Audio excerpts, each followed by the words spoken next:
ওরে শালার বুড়ি, কোটি টাকা সয়াবিন তেল ওর বুড়ির হাতে। না না না, যেভাবে হোক ওই বুড়িরে আমার কবিতার মায়া জলে পেশাইয়ে ওই সয়াবিন তেল আমার নিতে হবে। আমি যাই, ওই যাচ্ছি কোনো পারে। চাচি দাঁড়াও। ছাগল দিয়ে খানাইছো কাই? চাচি, তোমায় ওই দূরের থেকে দেখার পর থেকে আমি দু চোখে কান্না ধরে রাখতে পারছি না চাচি। হ্যাঁ, কান্তি কান্তি আমার যে অবস্থা, আমি কবিতায় ছাড়া এই মনের কথা বলতে পারবো না চাচি। আচ্ছা কত তাড়াতাড়ি তোর কফিটা ক। মা মরল ঠিক আমার জন্মের 2 দিন আগে। তোমায় দেখতে চাচি আমার মায়ের মতো লাগে। তোর মা নাই? শোনোটা পুরো কবিতা। মা মরার 2 দিন পর বাপ করলো বিয়ে। সৎ মা আমায় লালন করলো তুষের আগুন দিয়ে। ওরে সৎ মা তোরে জ্বালাই।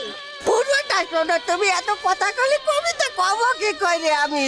আমাদের তো সৎ মা যাইতো মামা বাড়ি, আমি থাকতাম পাশে। অর্ধেক পথ নিয়ে আমার গলা ধরে থাকে। আমি তোরে নিতে চাই না, আমি বুঝছি। কবিতা শোনো চাচি, তোমার জন্য কবিতা করতেই পারতেছি না আমি।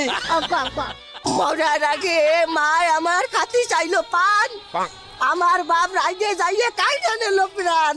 তোমার বান খাইতে চাইতে বলার আগে তোর বাপে মা দিয়ে লাইছে তোর মাঝে। আহারে পোলাটার কি যে দুঃখ, আহারে।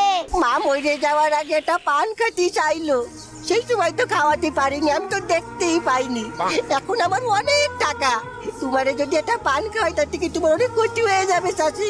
না তুই মা বললে একটা পান খাইতে চাইবি, 5 টাকা একটা পান, তুই তো টাকা দিবি নাকি? এই যেমন একটা 5 টাকা পান। আচ্ছা তাহলে এখন কাঁথা চুমারির হকদারদার দিয়ে আনিস। তুমি দাঁড়া, আমি আসতেছি পান নিয়ে। যা খাও, একটা পান লই আইতে আছে 5 টাকা। এই যেমন 5 টাকা কে দাঁড় দেবে?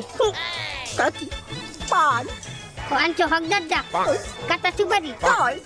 এই যে এটা তুই ধরবি।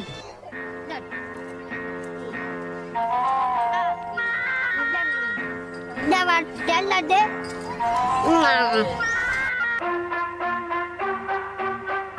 পাপু মাথা ঘুরাইছা। মনে হয় কাজ হয়েছে চাচি, চাইটা আমার হাতে দিয়ে এখানে রেস্ট করে। রেস্ট করেন চাচি।